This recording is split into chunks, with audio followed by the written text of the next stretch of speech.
Na época eu trabalhava com loteamentos e eu viajava muito. A empresa me mandava gerenciar empreendimentos em várias localidades distintas.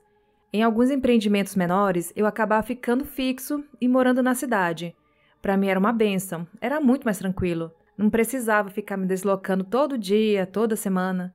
Às vezes, essa tranquilidade durava 5, 6, 7 meses, período que totalizava a venda integral de todos os terrenos. Numa dessas incursões, fiz amizade com o vereador da cidade, pessoa muito conhecida e influente no meio político. Esse meu amigo era um cidadão respeitado por todos e nos abriu muitas portas. Auxiliou muito, desde o momento da aquisição da área até a regularização técnica e burocrática do loteamento. Por ser de uma família tradicional da cidade, o cara conhecia todo mundo por lá. Logo no começo do empreendimento, lembro-me que saí de uma reunião com o pessoal da prefeitura e fui com esse meu amigo até a rodoviária para recepcionarmos seu irmão, que há pouco regressara do Japão.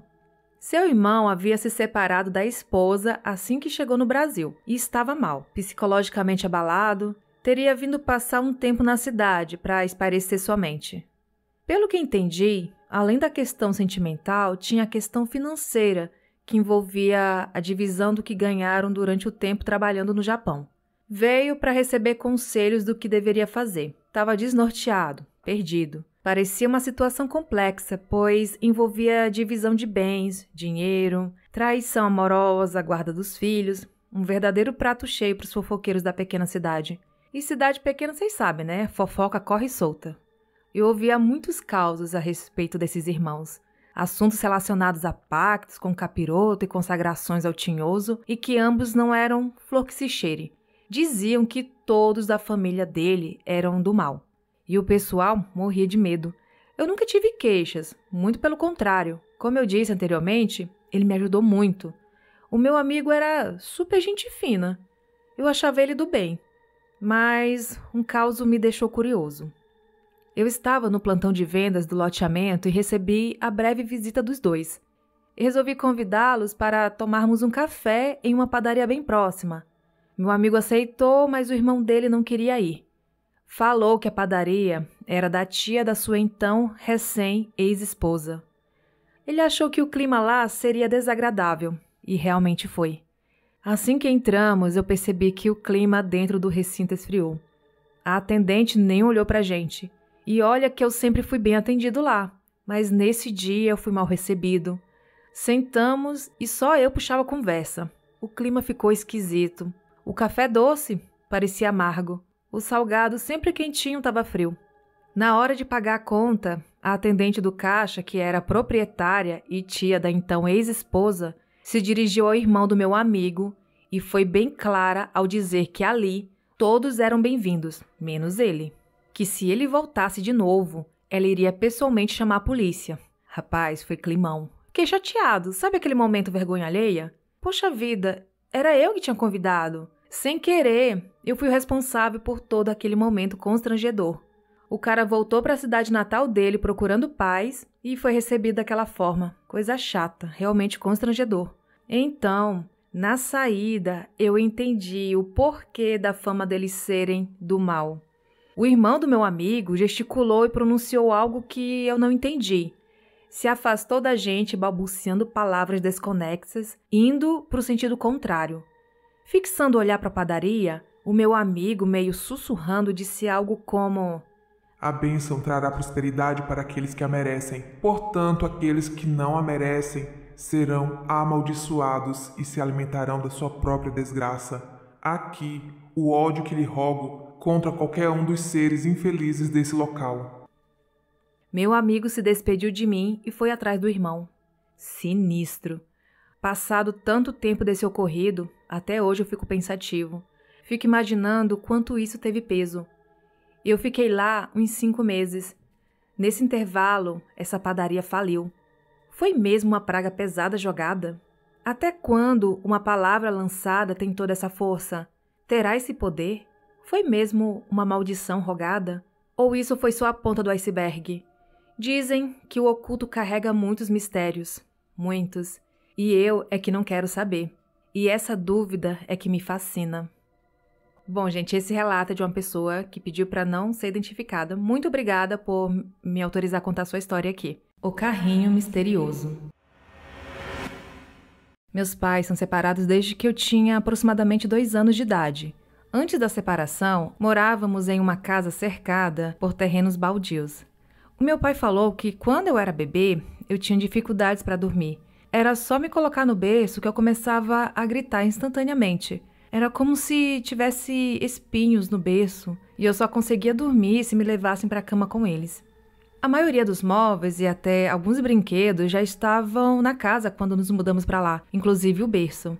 Tinha um carrinho de brinquedo que aparecia e sumia dos lugares. À noite, ele andava sozinho. Os meus pais escutavam o barulho dele andando pela casa.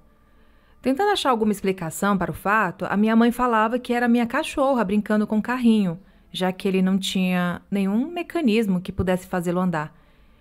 E deixaram quieto, até que um dia meu pai se levantou e o carrinho veio andando sozinho, saiu debaixo da cama e o derrubou no chão. Meu pai ficou tão bravo que quebrou o carrinho e o jogou fora. Alguns anos depois, meus pais se separaram, a minha mãe continuou morando nessa casa, enquanto que eu fui morar com meu pai. Aos 8 anos de idade, eu voltei a morar com a minha mãe, com meu padrasto e a minha irmã.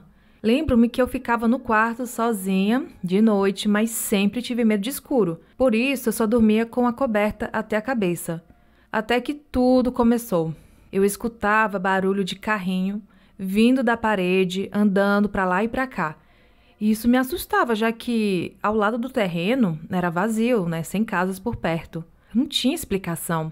E para piorar, todas as noites eu sentia que estava sendo observada. Com medo, eu levantava e ia dormir no chão do quarto da minha mãe. Logo, a minha irmã começou a fazer o mesmo. Por um tempo, tudo se acalmou. Mas quando eu tinha uns 13 anos, eu levantei de noite e fui ao banheiro. Quando eu abri a porta do quarto para sair, eu senti como se algo tivesse acabado de passar por mim. Mesmo assim, eu fui ao banheiro e lá fiquei chorando, com medo, até que esperei para voltar para o quarto e dormir na cama com a minha irmã. Acordei com minha mãe brigando comigo, pois a TV da sala estava ligada e ela disse ter me visto lá à noite. Por isso pensou que eu havia esquecido de desligar a TV. Mas, gente, eu nem tinha pisado na sala. Assim que a minha mãe terminou de brigar, eu fui dar comida para minha tartaruga. Temos um quartinho só de bagunça e é lá onde eu guardava a ração. E quando eu abri a porta, eu vi o pote derrubado, tudo bagunçado, e um carrinho velho sem roda. Limpei a sujeira antes que minha mãe brigasse comigo e eu peguei o carrinho. Perguntei para ela sobre o brinquedo e ela disse que não sabia de quem era. Eu resolvi levar para casa do meu pai e eu iria passar o final de semana com ele. Ele já era casado e tinha um filho. Quando ele viu o carrinho, ele ficou branco e me perguntou como eu havia encontrado. Daí, ele me contou a história que relatei no início. Olá, ouvintes do podcast. Eu sou Daniela Abreu e hoje eu vou ler para vocês um relato que eu recebi no e-mail assustadoramente@outlook.com. Eu tenho alguns relatos aqui na fila que só falta concluir alguma edição, mas esse eu recebi ontem à noite e eu achei bem interessante, então eu coloquei ele na frente, porque eu achei ele muito legal e eu espero que vocês gostem. O nome do relato é Lua de Mel Bizarra. Olá, Daniela, tudo bem? Primeiramente, quero te parabenizar pelo trabalho e dizer que tem sido minha companhia enquanto faço as tarefas da casa. Adianto que meu relato é um pouco longo, mas garanto que todos os fatos descritos são inteiramente verdadeiros. Enfim, esse caso aconteceu no ano de 2010, alguns dias após o meu casamento, mas preciso elucidar alguns fatos para melhor compreensão. Meus pais se separaram quando eu tinha 3 anos de idade e meu pai se separou da minha mãe para ficar com a minha madrasta, que, ao que se sabe, mexia com magia negra e fazia trabalhos para matar minha mãe e ficar com meu pai. Sempre tivemos muitos problemas porque, por me parecer muito com minha mãe fisicamente, ela achava que meu pai era mais apegado a mim por isso. Por conta disso, minha infância foi marcada por humilhações e maus tratos cometidos por ela e meu pai jamais tomou meu partido ou me defendeu. Cresci, me formei, casei e mesmo com todo esse problema, queria manter a família unida e isso incluía tê-la por perto para que meu pai também estivesse. Era como uma condição. Pulando para novembro de 2010, meu marido e eu compramos um apartamento e tínhamos contas da festa para pagar. Por esse motivo, resolvemos que abriríamos mão da lua de mel. Minha madrasta e meu pai têm uma casa de praia em Cabo Frio desde 2002 e ofereceu a casa para que ficássemos durante a lua de mel. Meu marido não gostou muito da ideia porque, como tudo, tinha uma condição. A dessa vez seria ir com eles para lá, pois passaria alguns dias na casa e voltariam para o Rio antes de nós, que ficaríamos lá sozinhos após o retorno deles. Então, por alguns dias após o casamento, não tivemos lua de mel. Dormimos na sala, num colchão de plástico que, em qualquer movimento, fazia um barulhão. Bom, chegou o dia deles irem embora e ficamos só nós dois, mas estranhamente não nos sentíamos sozinhos. O clima ficou muito estranho, como se a casa ainda estivesse cheia. Resolvemos passear em Búzios, mas como estávamos sem carro, fomos de ônibus. O local onde fica a casa era bem remoto e, apesar de ser num condomínio fechado, tinha apenas um ônibus que levava até a estrada principal. E de lá teríamos que pegar mais um ônibus até Búzios. Estranhamente, naquele dia, tudo estava muito pesado. Eu tenho uma certa sensibilidade para essas coisas sobrenaturais e percebi um cansaço incomum. Era como se eu tivesse passado a noite numa balada, não dormindo, passado mais uma noite na balada e chegado em casa de manhã. Era daqueles que os olhos fecham sozinhos. Chegamos em Búzios e nada parecia ter cor. Quem conhece Búzios sabe que a cidade é linda e só alguém louco não veria beleza em tudo aquilo. Meu marido queria fazer um passeio de barco, mas eu não conseguia sequer dar conta de mim mesma. Então, decidi recusar e propor apenas um passeio pela Rua das Pedras e pela praia, ali do centro mesmo. Não demoramos nem uma hora no passeio. Demoramos mais tempo para chegar do que o tempo que permanecemos por lá. Na volta, fui dormindo de Búzios até a casa. Eu nunca tinha me sentido tão cansada em toda a minha vida. Não havia como recuperar minhas forças, não importa o quanto eu dormisse. Chegamos em casa, tomei um banho e, como ficamos no quarto que normalmente é do meu pai e da minha madrasta, o banheiro é no quarto. Saí do banheiro, vesti uma roupa e caí na cama. Dormi por horas, abri os olhos de vez em quando, mas não tinha forças para levantar. O cansaço permanecia. Meu marido estava na cama comigo, eu estava deitada, virada de costas, e ele não percebia quando eu abri os olhos. Até que numa dessas vezes, não consegui mais abrir meus olhos. Senti minha alma sair do corpo. Vi a imagem da cama por cima. Eu deitada, virada de frente para o guarda-roupas, que tinha ao lado da cama, de costas para o meu marido que estava lendo a Bíblia enquanto eu dormia. Eu vi exatamente como eu estava e como ele estava. Era uma visão de cima em que eu tinha total noção de tudo o que acontecia no quarto. De repente, minha alma voltou, o coração disparou e eu tentava abrir meus olhos com toda a força que tinha. E nada.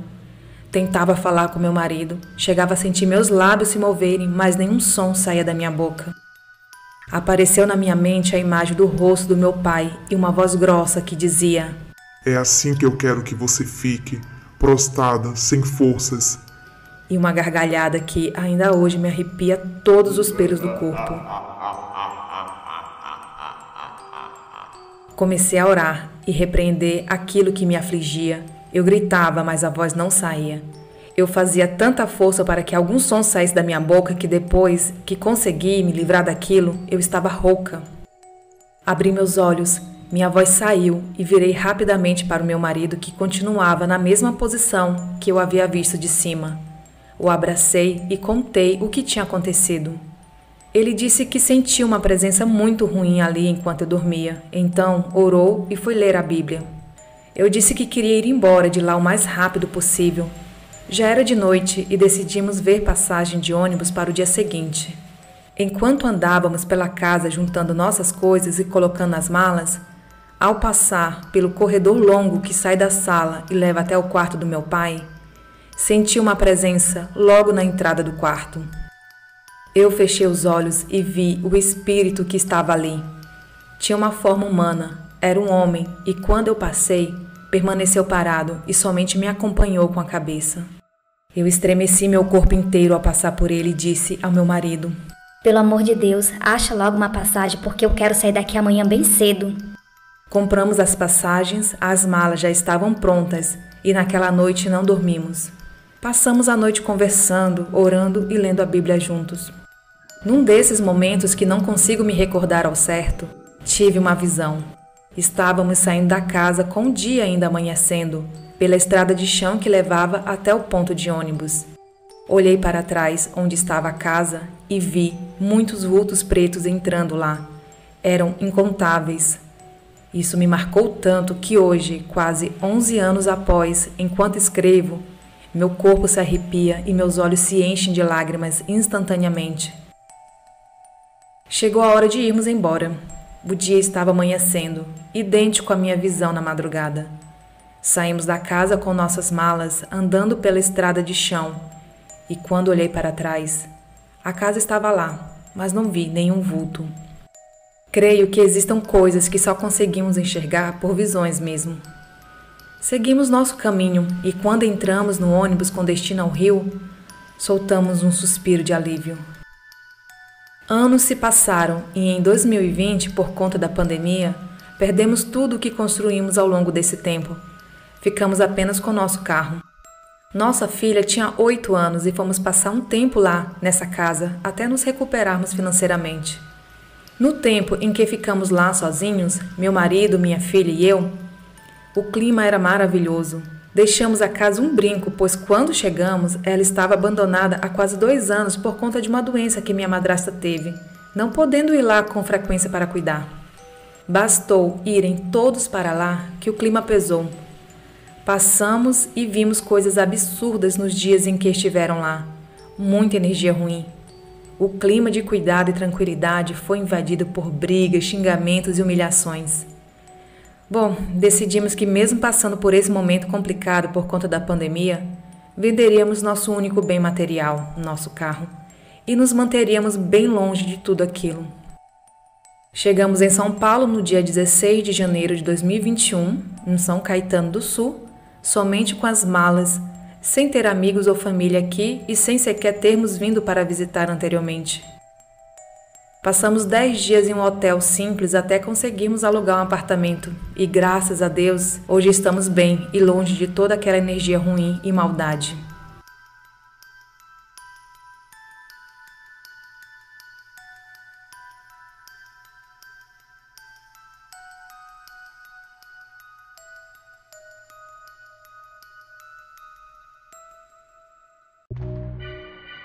E estes foram os relatos de hoje. Você tem alguma história sobrenatural para contar? Envie seu relato para o e-mail assustadoramente@outlook.com. Siga também o Instagram, que é o assustadoramente_podcast. Entre para o grupo do Telegram. Os links estão aqui abaixo na descrição do episódio. E se você gostou, deixe seu comentário, seu like e compartilhe para uma pessoa que curte histórias sobrenaturais. Até o próximo vídeo.